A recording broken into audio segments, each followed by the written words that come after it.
C is for crafts. Ever since I was a child, I enjoyed making stuff. I enjoyed making stuff with Lego. I enjoyed making stuff with paper. And ever since I became an adult, I've enjoyed making stuff with Lego and paper. Ah, how the times change. Ever since I met my partner, I've been enjoying making cards for her for special occasions. Anniversaries, birthdays, Valentine's Day, Christmas. You name it, I'll make a card for it. Some of them are quite complex with mechanisms. Some of them are quite basic. They're just pretty. And today, I just sort of want to show you guys what I've made. Starting from the beginning of our relationship, Christmas, our first Christmas together. Oh, I just whacked it on the table. Oh, I just whacked it on the table again. Stop it. Stop. You're trying to do a grand reveal where you flick it up, but you keep on hitting it on the edge of the table. Stop it. Yay! This was the first card I made her. Snowman on the front, giving the finger and saying a word that is going to be blurred. But on the inside, it's on the inside what counts. We had a running joke in between us that squiggles were the sexiest shapes. I have made a sliding mechanism to slide these two squiggles up and down, and they are wearing Santa hats. When I gave it to her, we were actually house sitting for one of her family friends, and they had a dog, and this dog got into the bag where the card was and ate an entire Cadbury chocolate advent calendar. That was a whole situation. Maybe talk about it another day, maybe not. In the process of getting to said chocolates, they did manage to get their maw around the card. As you can see, it's kind of scuffed a little bit. It's got the little teeth marks and scratches. And on the back, it ripped off the paper a little bit. So you can sort of see inside. You can sort of see the pop stick mechanism I've got going on. This card was pretty cool. It was the start, you know? I really enjoyed putting that together, and I really enjoyed her reaction seeing it for the first time. So I decided I would start doing it for every occasion. The second one was her birthday. Once again, another little inside joke. One of her best friends calls her cat Little, precisely like that, and I made her a little lizard as a card. There's also an inside joke about Ace Promazine. It's a medication used for animals, and I will not go into why it's funny. It is, trust me. And on the inside, I just have some nice words, and that's kind of it. It's just a little card. The dinosaur also has a little bit of card texture on him, which is cool. He's got little bumps. That textured paper is actually from my mum. In fact, all of my paper that I have used for these cards is from my mum's collection, because she used to do scrapbooking. I'm just using all her extra paper. She has it organized in this file. She's got a bunch of different textured papers. She's got all the different colors. She's got different patterns on them as well. She's also got a lot of tools and stuff. I was originally using this scalpel, but it's become very, very dull. This is hers as well. So I actually went out and bought my own little set of scalpel blades that's like interchangeable.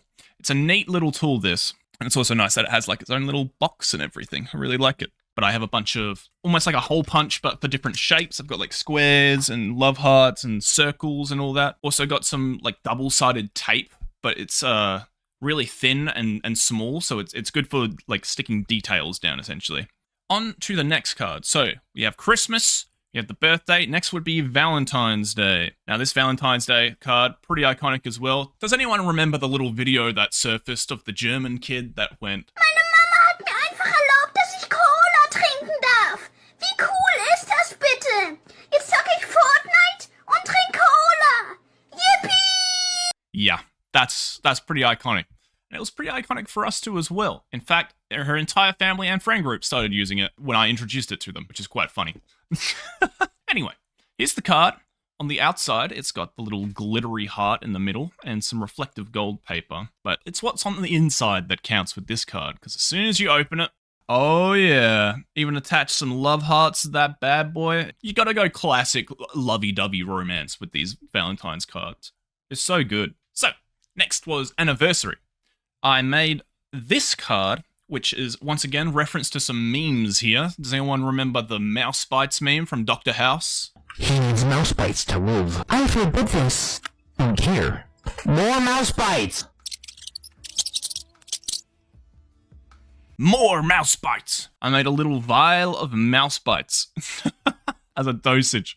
It was very hard to make. I had to sort of wrap the paper around the sides of that bottle, but the bottle itself, I had to recut that like 3 times. It was not fun. But on the inside, I've just got all of my writing on 2 more pieces of paper. It's really good to do the pieces of paper that you write the text on separately and then stick them in, because that means if you mess up, you can just flip the paper over and then you write your message and just stick it that side down. It just makes it easy. I've also got a little drawing of the mouse that donated the bites, which I think is pretty cute. Next up, we have, after anniversary, it would be Christmas again. A little warning for any of my religious viewers. I just want you guys to know that this is a joke, but here it is. You ready?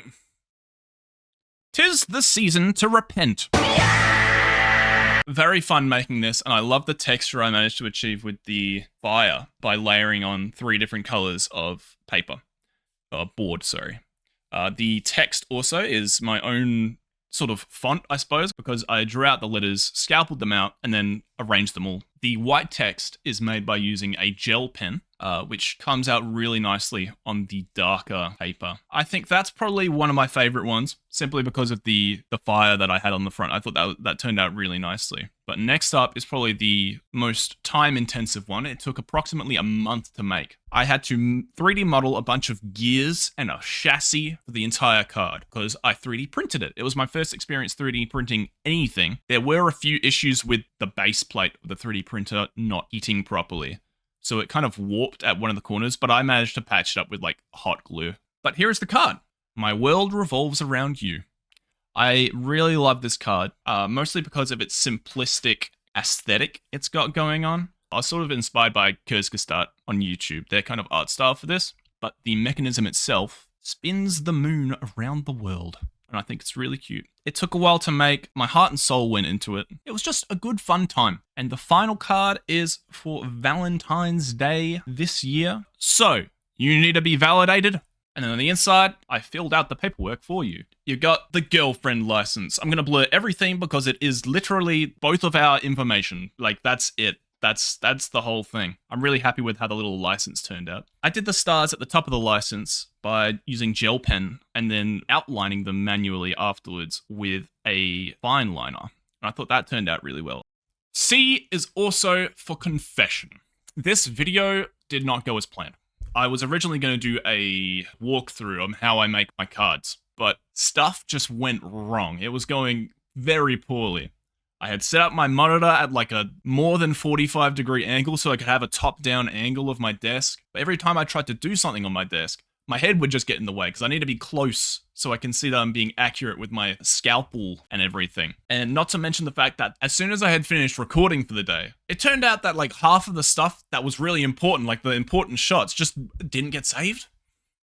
And then I took a step back from my setup and realized that there's no way that I'm keeping the setup as it is, and there's also no way that I'm going to reset it up every single time I want to record. It was a lot. It is what it is. It is what it is. Oh, and also C is for cat, because my cat Molly decided to interrupt my recording session because she really wanted a cuddle. And so that's what she got. After my last video, you guys swarmed to Discord. You guys said I was balding. Well, I guess B is for bullying as well, because I don't think I deserve that. You guys came on force just to dookie on my haircut. Like, what the hell, man? I like my haircut. I can think of another C word right now that could be used for you guys. But it's a good thing that another C word is censor, because you guys are Yeah, I said it.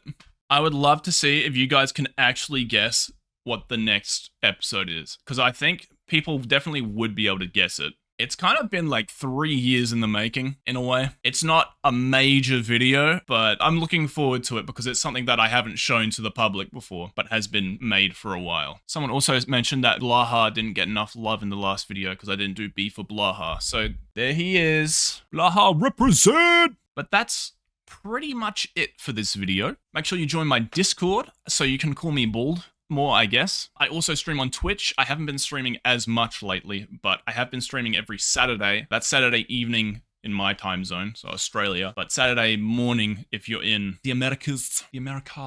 Bald Tubsy Tub. Signing out. What's a C word that means goodbye? Oh, no, I got a good one. Ciao.